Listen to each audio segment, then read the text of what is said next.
Bonjour les gens, ici Winnie Carter, la seule et unique authentique elle-même en personne. C'est comme tu le sais déjà, c'est comme vous le savez. Pour toutes les personnes qui sont abonnées à moi depuis, le savent que c'est comme ça que je libère mon esprit. Retrouvons-nous après l'introduction. Bisous.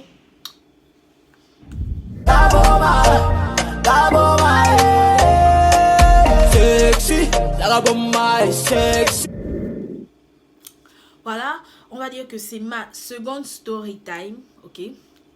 Je vais vous raconter une histoire de ouf, je vous assure, une histoire de ouf. C'est comme la description l'indique, c'est comme ma miniature l'indique. Le jour où ma mère soupçonnait que j'étais enceinte.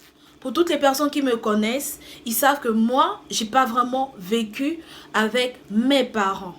En classe de seconde, je suis allée à l'internat. Il y a un groupe de sœurs, des Colombiennes, il y avait des Colombiennes, des Mexicaines et les Brésiliennes qui sont venues s'installer au Gabon. Vu que moi, ma vocation en fait c'était, bon pas ma vocation, j'avais tellement envie de devenir sœur, j'avais tellement envie de porter le voile et tout, sans savoir tout ce qui se cachait derrière. C'est-à-dire des règles à suivre, des choses que je ne devais pas faire et tout. Mais vu que moi, Winnie Carter, j'aime l'homme, j'ai dit c'est ouf en fait. Et puis eux aussi, les femmes en question, celles chez qui je vivais, disaient que je ne pouvais pas pour l'instant commencer la procédure en fait pour devenir sœur, le consort, tout ça, le tralala, parce que j'avais pas encore 18 ans. J'ai dit ok d'accord, il n'y a pas de problème. Pendant ce temps, elles m'ont laissé étudier chez elles, j'ai fait la seconde. Ça s'est bien passé.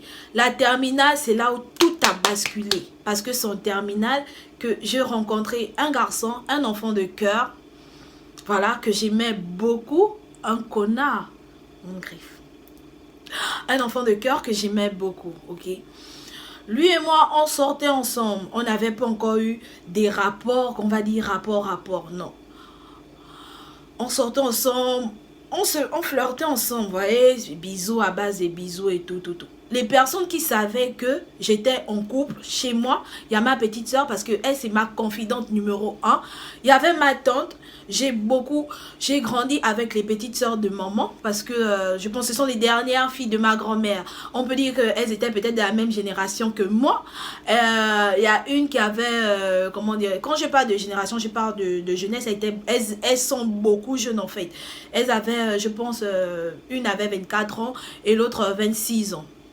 Donc je me confiais beaucoup à l'autre parce que celle de 26 ans, elle était beaucoup mature et puis elle avait un peu le comportement de ma mère en fait, d'où je ne pouvais pas lui dire certaines choses, vous voyez un peu. Donc je me confiais à ma tante. Moi avant, quand j'ai eu mes règles, ma mère me disait que, désolée du terme, quand j'avais eu mes menstrues, ma mère me disait que lorsque je touche un garçon, lorsque tu fais la bise à un garçon, tu peux attraper une grossesse. J'ai fait pratiquement, je pense, un mois, je ne voyais plus mes règles. Mais je ne couchais pas encore avec les garçons, je ne vais pas vous mentir. Moi, dans ma tête, je me disais que je suis enceinte. Et avant ça, j'avais commencé un régime parce que les gens en classe se moquaient tellement de moi. Ils disaient que j'étais grosse. Avant, j'étais bédou, mais j'étais à Pouchou, je vous assure. J'étais vraiment grosse. Donc, moi, je faisais des cocktails. J'avais inventé un cocktail à moi qui m'a vraiment fait perdre de poids. Je ne mangeais plus. J'étais vraiment complexée sur mon corps. J'ai dit non, je dois maigrir. Je dois être fine. Je dois avoir le corps de Rihanna ou bien Beyoncé.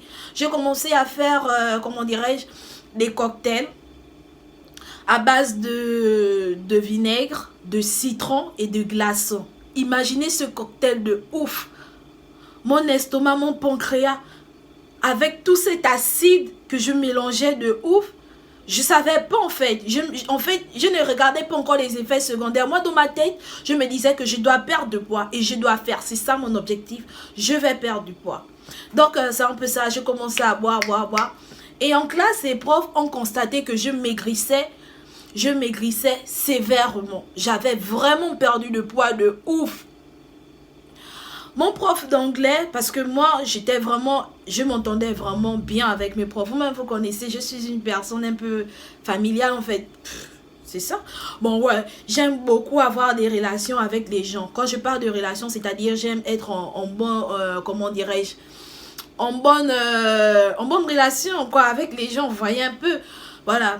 Donc, je parlais, mon prof d'anglais, mon prof de SVT, on s'entendait très bien. Mon prof d'anglais m'appelle. Il a constaté que moi, je dormais beaucoup en classe. Je faisais, il y a des choses que, tu vois un peu, j'avais parfois des nausées et tout ça là. Mon prof d'anglais m'appelle, désolé. Il me demande, est-ce que je suis enceinte? J'ai dit enceinte. Il me dit, tu connais pas déjà les hommes. Je vais pas vous mentir, hein, les profs, mes profs, on était vraiment, voilà, c'est comme si on était genre des amis, quoi. J'ai dit non, je suis pas enceinte. Il me dit, tu sais que tu n'as pas intérêt à tomber enceinte parce que tu as déjà signé les documents qui attestent que tu vas faire EPS à la pratique. Et si on apprend que tu es enceinte, tu risques on risque de te coller en 0 en EPS. Tu as intérêt, ma petite. J'ai commencé à cogiter. J'ai dit, ah, le garçon que j'ai embrassé délicieusement, là, j'espère que la grossesse n'est pas rentrée, en fait. J'avais peur. Et je devenais claire. J'étais vraiment claire. Ma tante, je dormais beaucoup. J'étais claire. C'est comme ça que je passais chaque week-end. Je partais tout passer les week-ends à la maison, en famille. On ne va pas mentir, hein. Quand tu es à l'internat, il y a une certaine sorte de liberté que tu ne peux pas avoir lorsque tu es avec tes parents. Parce que moi, quand je suis à la maison, même pour aller chez le boutiquier, je ne pouvais pas aller chez le boutiquier seul. Quelqu'un m'accompagnait toujours. C'est comme ça que j'ai commencé à prendre goût de la vie du dehors et tout. Je suis partie passer les vacances chez ma mère, chez mes parents. Le week-end, qu'est-ce que je vais dire? Et ma tante aussi était là-bas. Elle n'était pas genre un truc, elle était là-bas le week-end. Elle me demande, tu es sûre que tu n'es pas enceinte? Je dis non, je suis pas enceinte. Pourquoi tu dis ça? Elle me dit, tu es sûre que tu n'es pas enceinte? Je dis non, moi je suis pas enceinte. Ça va rentrer comment? Est-ce que tu n'as pas un copain? J'ai mis les mains sur la tête, j'ai dit waouh.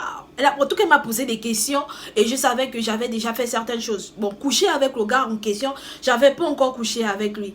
Mais quand je partais chez lui, parce qu'en SVT, on apprenait aux élèves que lorsque tu pars chez un garçon, tu te laves, tu t'essuies avec sa serviette. Si par exemple le sperme est resté sur la serviette, tu t'essuies avec, tu peux tomber enceinte. Moi, c'est ce qui me venait en tête. Je disais, ouais, je suis enceinte. Je suis vraiment enceinte. Bref. C'est comme ça qu'elle est partie voir ma mère. Chance que ce jour, ma mère était en carême. Chez les catholiques, lorsque tu es en carême, il y a des choses que tu ne dois pas faire. Tu ne dois pas pécher, tu ne dois pas gronder, tu ne dois pas faire certaines choses. Elle était dehors, elle était en moment, je pense, de méditation, quoi. Elle est partie trouver ma mère, elle lui a tout raconté. Et elle vient me dire, excuse-moi, je ne savais pas, ta mère, j'ai profité parce que ta mère était en carême. Je sais qu'elle ne va pas beaucoup te parler si tu es enceinte. Elle va aller te faire avorter, elle va aller te faire le truc. Parce que toi, tu connais le comportement de ton père. Si ton père apprend ça, tu risques d'avoir des graves problèmes. Vous-même, vous avez vu dans ma première story time, lorsque je parlais de mon père. Mon père, il est sévère de ouf. Et moi, j'avais peur en fait. C'est comme ça que ma mère envoie ma petite soeur m'appeler. Je pars. Elle me dit, soulève un peu le haut. Je soulève mon haut. Mais chose que... Même si je deviens grosse, j'ai toujours un bon petit ventre plat et tout. Elle me dit, soulève le haut. Je soulève mon haut. Elle me dit, pourquoi ton ventre est gros? Mais meuf, je viens à peine de manger. J'ai mangé ce jour l'aubergine, la boîte sardine et un bon manioc au bamba. C'est normal avec un gros verre d'eau à côté. J'ai bu et mon ventre s'est ballonné. Vous voyez un peu, j'ai mangé et tout. Elle me dit, tu es sûre que tu n'es pas enceinte? Tu peux me dire toute la vérité. Si c'est ça, on va prendre une solution. On va aller, on appelle ça comment? On appelle ça quoi? C'est pas pour dire que ma mère, elle adhère l'avortement. Non. Voilà. Je savais que en fait, c'était le moyen pour elle de me faire avouer, tu vois, que je suis enceinte. Moi, dans ma tête, j'étais d'abord là, je réfléchissais. Elle me dit, c'est vrai alors, t'es enceinte? Je dis, non, maman, je suis pas enceinte. Ça va rentrer par où? Je suis pas enceinte. Elle me dit, ok, je l'espère vraiment. J'espère vraiment que tu n'es pas enceinte parce que toi, avec tes allures, je sais que tu aimes l'homme, mais j'aime l'homme. J'aime l'homme. Je suis pas lesbienne. Je suis une femme. J'adore l'homme. Bon, pas adorer aussi. J'aime l'homme, en fait. Mais sérieux, j'étais pas enceinte. Je vais vous expliquer, vous allez savoir en fait ce qui s'était passé. Donc c'est comme ça qu'elle m'a emmené. Le lendemain, elle m'a dit, ok, on va aller à l'hôpital. Je vous assure que cette nuit, si je vous dis que j'ai fermé l'œil, c'est vous mentir. J'ai pas fermé l'œil de la nuit. Le lendemain matin, on part à l'hôpital, on fait des examens et tout. Non, je n'ai aucun problème et tout. On m'a fait des radios, on m'a fait tout. On m'a découvert avec une côte cassée, je pense bien. D'où mes étouffements et tout ça là. Une côte cassée et j'avais, je pense, de la gastrique ou quoi, je sais pas, des problèmes d'estomac, tout ça à cause de ça. Et j'avais plus de sang en fait, j'avais plus de sang. D'où parce que moi j'avais pour coutume de tomber à l'école, j'avais plus de sang, d'où je devenais claire, ma peau devenait un peu pâle en fait. C'était pas la grossesse et tout. Elle m'a dit, ah ok, d'accord. Ok, chance. Je vous assure que non. On a toujours, dans nos familles, on a toujours cette personne-là qui veut faire tout en fait pour vous faire mal, bien pour vous détruire. C'est ça. Et, oh my God. C'est un peu cool. Et mes profs m'ont soutenu. Ils pensaient aussi que j'étais enceinte. Entre-temps, c'était pas ça. Il fallait que je me concentre un peu et que j'arrête de boire ce cocktail que je buvais d'habitude. Voilà. Et moi, mon cycle, j'ai un cycle, comment dirais-je, irrégulier. Je peux avoir les règles sur moi. Je peux avoir les règles. Je peux faire un mois sans avoir mes règles et tout et qu'on sort. Donc voilà ce qui s'était passé. J'étais pas enceinte. J'étais pas enceinte en fait. Pas encore. J'étais pas enceinte. Et tombée enceinte, je suis en terminale. Quelle idée. Non, j'étais pas enceinte. Je vais pas vous mentir. Donc voilà ma petite histoire. J'espère que vous l'avez aimée. C'est un peu ça, c'était Winnie Carter, la seule et unique authentique elle-même en personne. N'oubliez surtout pas d'activer la cloche de notification et de vous abonner, de liker, de partager comme vous le faites d'habitude. Et voilà, bisous.